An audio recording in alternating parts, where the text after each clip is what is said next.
And a very good hump day, Wednesday afternoon. Welcome to the Sports Wagering Zone. We're coming to you live from the I-95 Sports and Entertainment Network, live in Charlotte, North Carolina. Also podcasting on most of your major podcast platforms, such as iHeartRadio, Apple, Spotify, Amazon, you name it. We're on most of the major primary platforms for podcasting. Yes, we are. Thank you very much for listening. A lot to talk about today. Big games last night. Boy, the first game was a kind of a snoozer. Game was over in about the first 10 minutes. It was kind of evident what was going to happen, and there were a lot of people that seem to think that defense wins over offense. It probably does most of the time. Certainly didn't work yesterday because you had one of the best defensive teams in college basketball in USC, the Trojans, up against one of the number one offensive units in college basketball, the Gonzaga Bulldogs. So they're very close. Yeah, it was close for about after the first 2 minutes, and then after that, it was all over.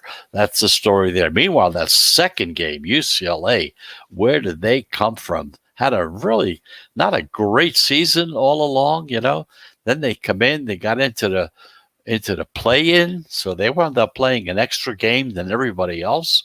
They won that game, and they've been upsetting everybody right down the line, being underdogs in every single contest since they got into the NCAA championship. When they first started as a play-in, they won that as a dog. They won the next three games as a dog. And yesterday, they definitely upset Michigan in a real barn burner. It was one heck of a finish. It could have gone either way right at the end. It was one win shot here, one shot there would have made a real big difference. Final score, 51-49. Sitting on the edge of my seat, seeing what's going on there. And it was an absolute exciting game to watch. So as far as the Gonzaga, they were 8.5-point favorite in that game. They won, and of course, they covered real easily, 85-66 over those Trojans. And UCLA being a 6.5 to 7-point underdog, depending on where you're doing your business, upset Michigan. Like I said, 51-49.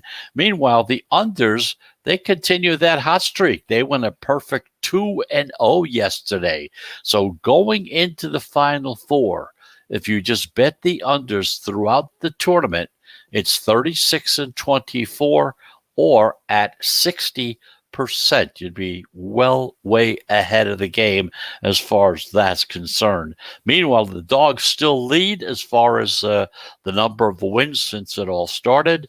The Dogs won 33, lost 30, right a little over 53% on that. So those are the latest stats as far as what has been going on. And of course, take a quick look at the NCAA odds that BetMGM sent out to us as far as who is going to win the tournament. Of course, still on top as usual, and why not? Gonzaga is a minus 225 now to win the tournament. Baylor is a plus 375. Houston, a plus 600. And if you're looking for a long shot underdog, UCLA at plus 2,500. Lay out 100, come back if they win, 2,500. So those are the numbers for who's going to win.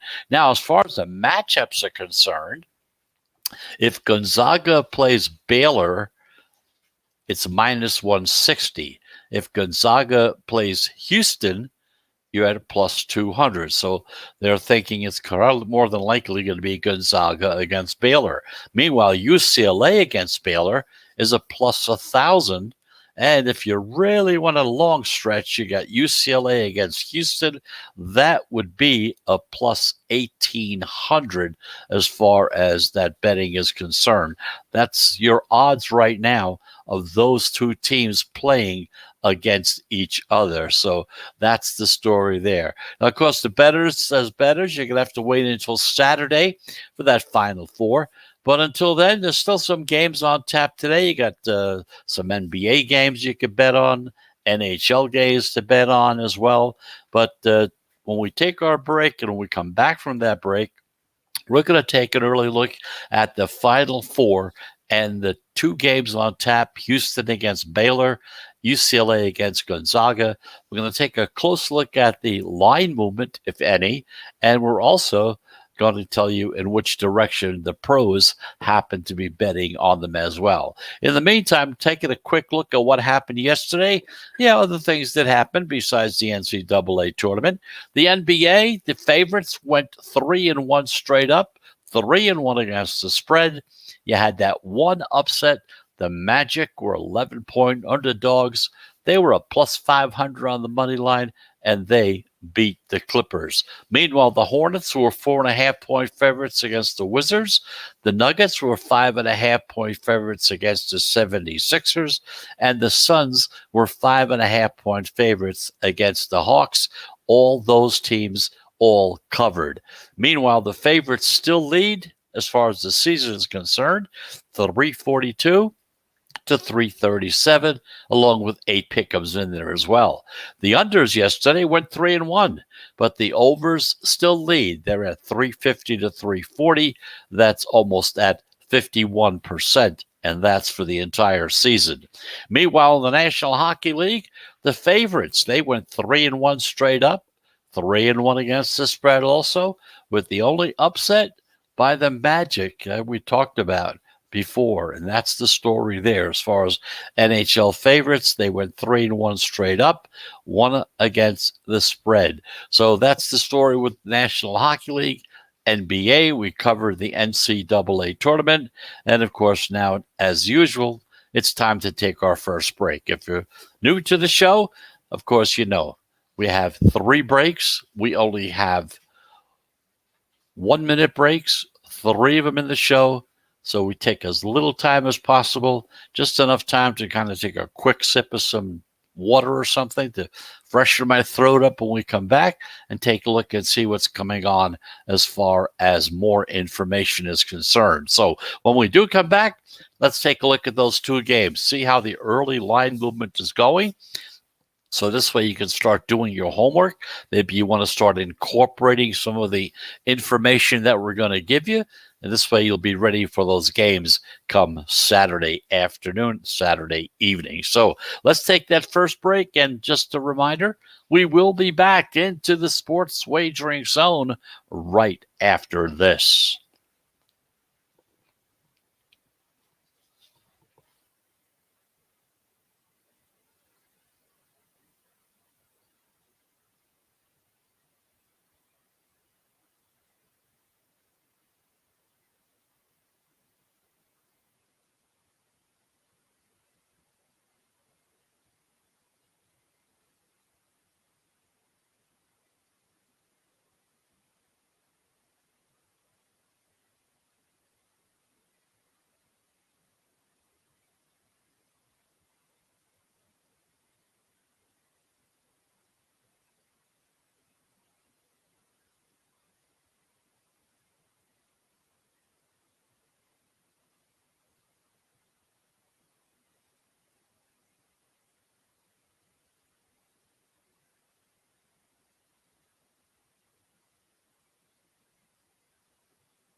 And welcome back. Welcome back to the Sports Wagering Zone. I'm Chris Pardo. I'm here in Charlotte, North Carolina. Charlotte, North Carolina, coming to you live on the I-95 Sports and Entertainment Network.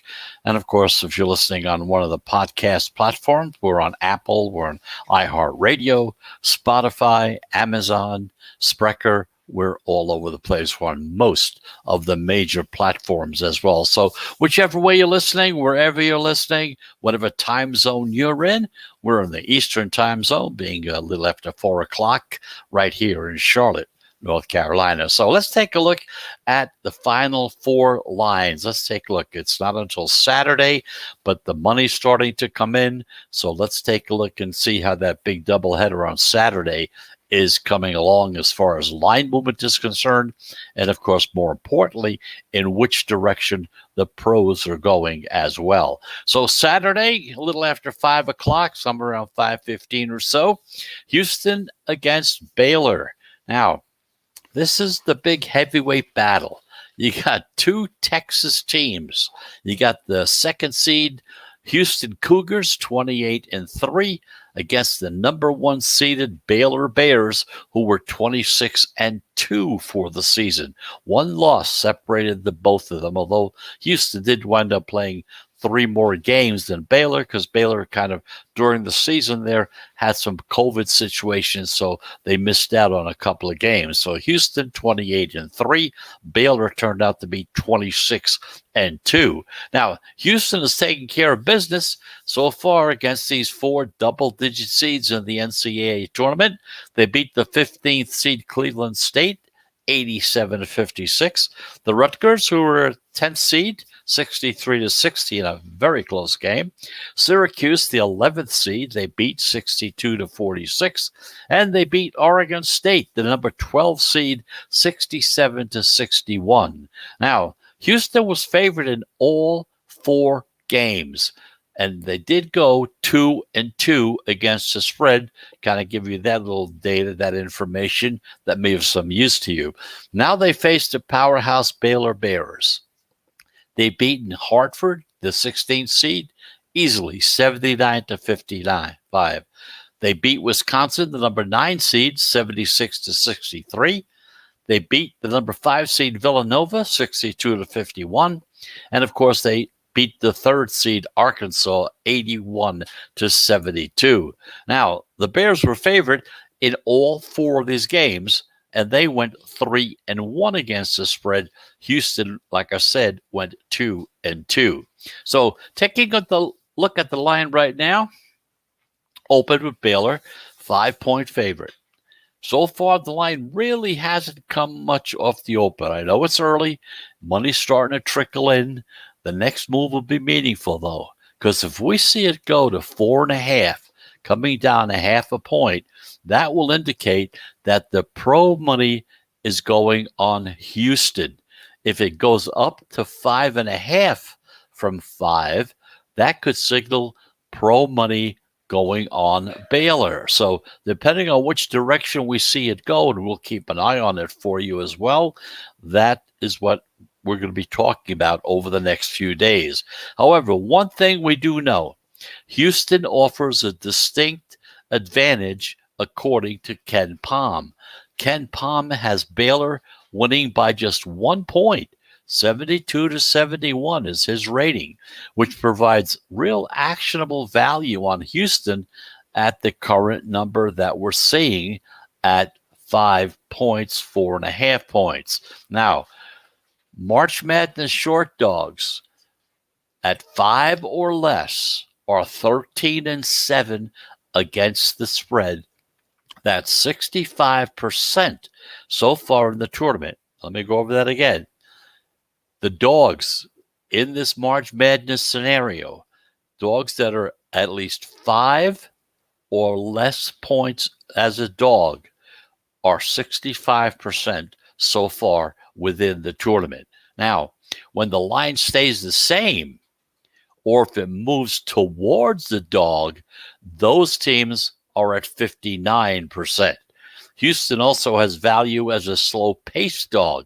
Their pace is at 55%, and they're 24-20 against the spread in those situations.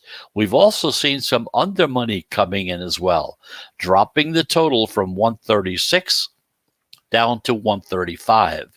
Now, March Madness unders so far that stay the same, or if they drop a little, are at 60% this season in the tournament, as far as the tournament is concerned. So once again, in the under money, if you see the total dropping 136 to 135, but unders that stay the same, or that drop like this one already has, they're 60% in this tournament so far. So that's the story on the first game. You're looking at Houston against Baylor. Depending on which way the line starts to move will determine which direction the pros will be going, whether the line drops a little or whether it goes up a little. That's going to determine which team they're going to be betting on. We'll keep a close eye on that. We'll let you know what's going on with it. We're going to be on, of course, Thursday and Friday. We're going to follow it real close, but it may not be a bad idea for you to kind of get into the habit, if you want to get into line movement analysis, to kind of watch it yourself and see what happens. See if you can determine which direction they're going to be going. So that's the story on the first game. Let's take our second break, and when we come back, we're going to look at the UCLA Gonzaga game, which is going to be the late night game. Late night, we're talking 8:35 Eastern time. That's going to be the game at that time. Once again, because there's only 2 games on the schedule. When that first game ends, you're going to see a lot of money coming in on that second game. That's the way it usually happens, because once again, you're looking at a situation where someone is going to be looking to either boost their winnings by coming in on the second game, or they're going to try to get even by coming in on the second game. Whenever you have these big national games and they're the late game, they're the last game of the night, those are the games that usually take in the most money. And if they take in the most money, you know that there's a lot of money coming in from the general public in that situation. So let's take that break. And once again, we'll be back into the sports wagering zone right after this.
And welcome back. You're back in the sports wagering zone. I'm Chris Pardo. We're coming to you live from Charlotte, North Carolina on the I-95 Sports and Entertainment Network, as well as podcasting over there on most of your major podcast platforms, such as Spotify or Amazon, iHeartRadio, Apple Podcasts. We're on most of the major podcast platforms as well. So we took a look at the first game, kind of undecided in that Houston-Baylor game. Still too early. Money starting to come in. We got to see which way the line starts to move. Depending on which direction it goes will determine which game, which team will be played by the pros, the big money. In the meantime, around 8:30 p.m. Eastern time, UCLA against Gonzaga. The real surprise team, UCLA Bruins, up against the Gonzaga Bulldogs, the overall favorite right from the beginning. Now, this is a primetime game, and it's a big showdown. You got a David against Goliath matchup coming up in this game.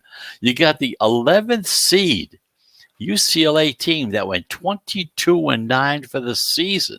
Team that had to play in to get into the tournament against the number 1 seed Gonzaga, who's undefeated at 30-0 this season. UCLA, no doubt, it's the Cinderella team of the NCAA tournament, and it's the highest remaining seed that's left in the Final Four. So the Bruins are also the only 5-0 team in this situation as well, because like we said earlier, they won their first 4 games over 11th seed Michigan State in the play-in game, 86-80, and then they beat the number 6 seed BYU 73-62. Abilene Christian, the number 14 seed, they blew out 67-47 before they upset the number 2 seed Alabama 88-78. And then last night, the number 1 seed Michigan 51-49. Now they have their toughest challenge yet, no doubt about it. The Gonzaga Bulldogs. They're only 2 wins away from the first undefeated championship season since the 75-76 Indiana Hoosiers. And that was, of course, Bobby Knight was the coach of that team. Now, Gonzaga is a perfect 4-0 against the spread in the tournament. They covered all their favorite spreads they've had to lay so far. Now, they also crushed 16th seed Norfolk State 98-55. Then they brushed aside Oklahoma, the number 8 seed, 87-71. Then Creighton, the number 5 seed, 83-65. And then the 6th seed USC Trojans last night, unbelievable, unmercifully, 85-66. So that's what happened before. Now this is a new day. The line opened with Gonzaga, a 13.5-point favorite. The early money is laying the points with Gonzaga, driving the line up already from 13.5 up to 14. Some of the shops are even juicing the 14-point total up to minus 115 on the money line, which means there's a good possibility that the line will go to 14.5. We've talked about this process before on the show. What usually happens is as the money starts coming in, before they make a movement in the line to protect themselves, the houses, what they do is they raise the VIG. They raise it up to a certain point. Then they get to a point where they say, that's it. Let's go back and raise the points total up another half a notch or a point, usually a half a point at a time. So you might see it go to 14.5. Now, looking at what Ken Palm has to say, he has Gonzaga winning by 12 points. He thinks the final score is going to be 83-71, which gives you a slight edge if you want to bet on UCLA at the number that's available to everybody right now. Now, if you like UCLA here, you may want to wait, say a little longer. The general public seems to be moving the number, and it'll go higher and higher with a great possibility of that happening. So when that happens, then that's when you look to buy in, because that line will be inflating more and more as time goes by. It may even go up to 15 or more. That's how powerful this Gonzaga team is as far as attracting fans, bettors to bet on them. Now, the total is 146.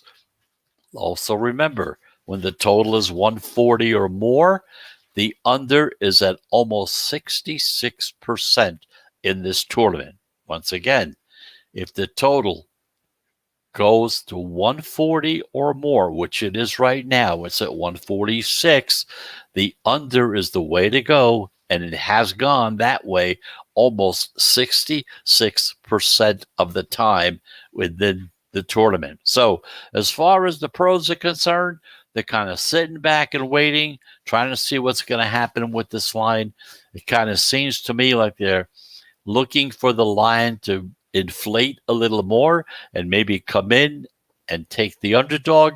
They're primarily contrarian bettors, so they may be waiting for that to happen. So we'll keep an eye on it with you, let you know what's going on with it, so this way you can make an educated wager when the particular time comes up. Now, quickly taking a look at how this little system that we've been working with as far as playing the games that the pros are playing. So far this season, we've had 100 plays. Yesterday, we had 2 plays.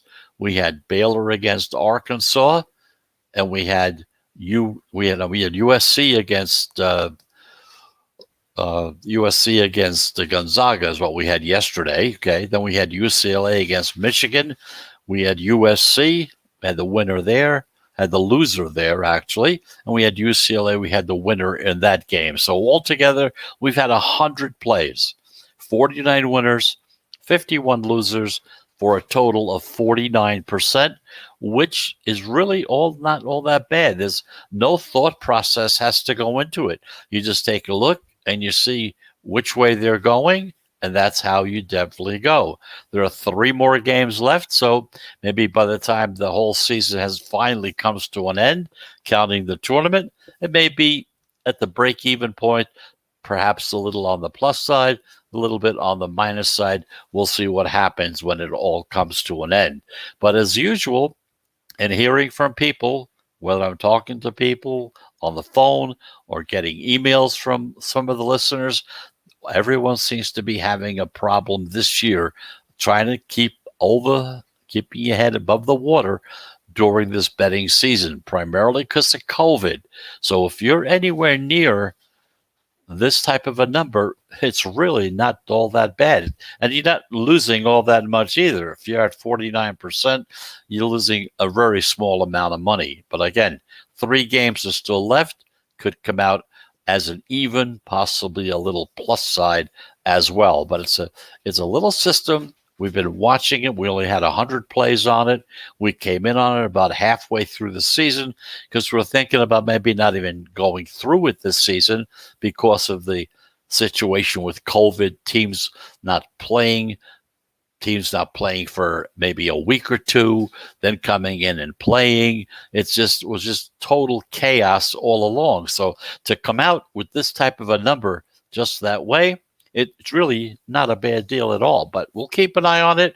And then next season comes along, we'll start right from the beginning, let you know how it's going. So that this way, if you're one of the new bettors into the system, and we know there are well over 15, 25 states that are involved in betting legally.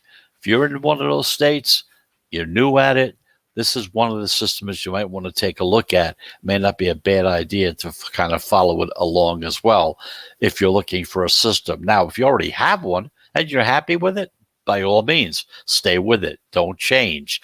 But think about it. Do some practicing. Don't put any money in that direction, but see how you would have bet if you had taken this information into consideration, putting it together with whatever system you're using, because that might be able to help you get a little more on the plus side. So that's the story there. And we're going to take our final break. And when we come back, baseball will be starting tomorrow, Thursday. Baseball begins. So what we're going to do is take a quick look at a couple of the bets that are available as far as prop bets are concerned, looking at some MVP numbers, some manager of the year numbers, kind of give you some of our thoughts and ideas on that. This way, if you're interested in getting involved in some prop betting on baseball, may not be a bad time to start thinking about it. So let's get that third break out of the way, and we'll be back talking baseball.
And here we go. We're back again in the sports wagering zone.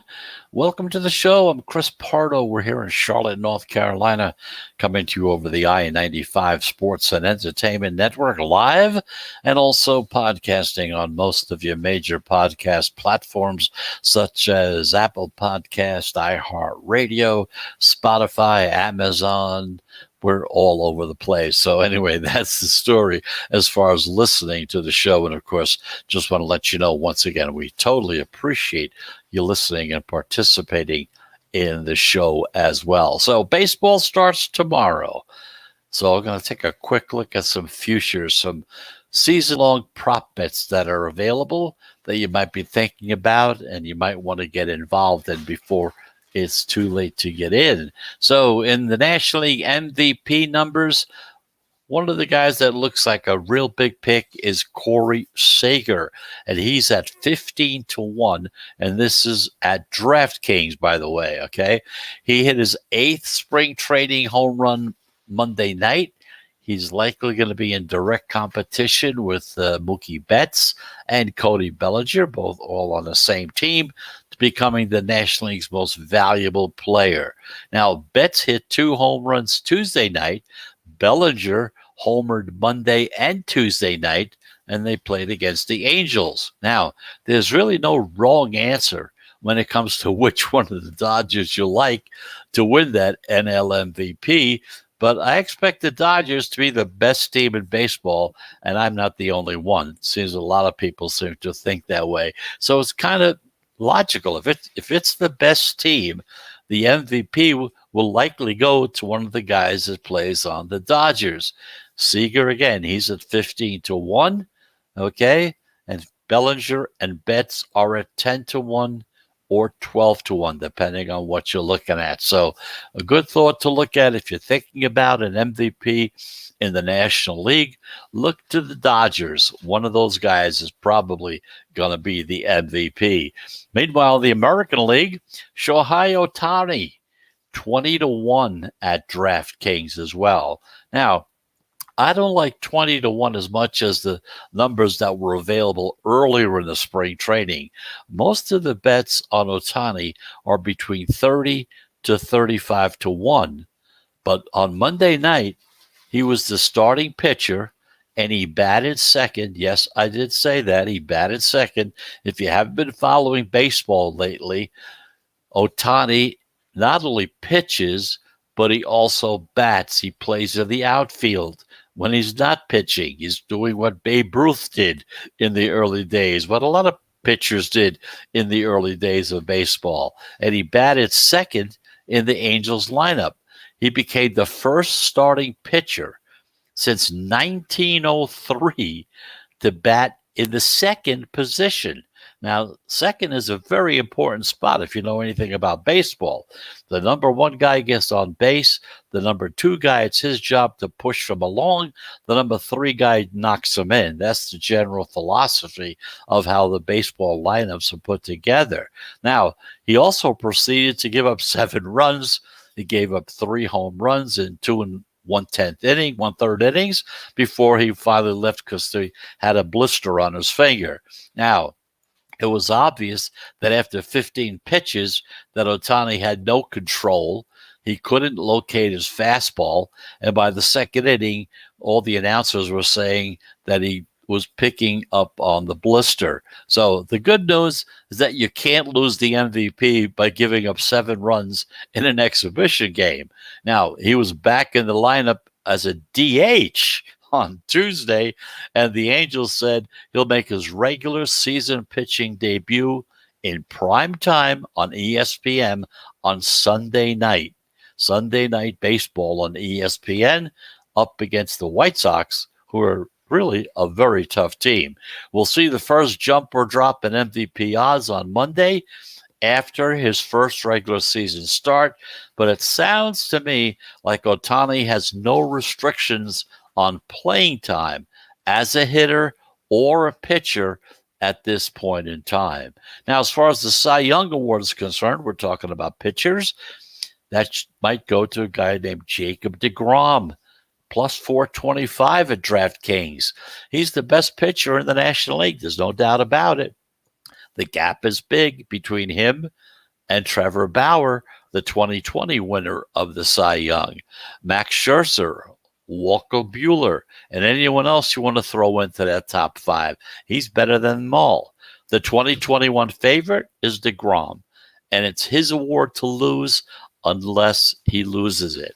I'm not trying to overthink the award, but I'm thinking that DeGrom range you get from plus 500 to plus 400 is still a pretty good bet at that 425 number at DraftKings. As far as the American League Cy Young Award, still no bets as far as I can see right now. I think about jumping in maybe when I see what happens after the first game. National League Rookie of the Year, looking at Trevor Rogers as a plus 4,000 at DraftKings, and also the American League Rookie of the Year, Jared Kelenic, at a plus 1,000. And of course, Andrew Vaughn is at 1,100. So those are two guys to look at as far as American League Rookie of the Year are concerned. So just a few props to kind of give you an idea as to what's going on. Baseball season is starting up again tomorrow. Of course, it gets into full swing on the 3rd. Tomorrow's the opening day. We'll see how it goes. We're going to keep you up to date. We'll try to see how the lines are moving as far as betting on baseball is concerned. Betting on baseball is slightly different again than from betting on betting on football or basketball. It's more of a money line sport as opposed to being a straight up betting sport as far as lines are concerned. But we'll go into that in the next few days, kind of bring you up to date on that so you have a better idea as to what's going on there. In the meantime, I want to thank you very much for listening. It's time to say goodbye. We will be back again tomorrow at 4 p.m. Eastern Time. We're here Monday through Friday, 4 p.m., 11 a.m. on Saturday and Sunday. So do your homework. Start thinking about it. We gave you the thoughts that the pros have on the two games coming up on Saturday. We're going to keep an eye on the line movement because the line movement will determine in which direction they'll be placing their money. So until tomorrow at 4 p.m., have a very pleasant Wednesday. And I hope if you're going to be doing any betting, if you're going to bet any NBA or NHL games, I wish you the best of luck, of course. And, of course, I hope you have a profitable Wednesday in addition to having a wonderful Wednesday as well. So until tomorrow at 4 p.m., coming to you live from Charlotte on the I-95 Sports Radio Network. Tomorrow, 4 p.m., I'm Chris Pardo. Thank you for listening, and goodbye, everybody. Have a very pleasant hump day on Wednesday. Goodbye, everybody.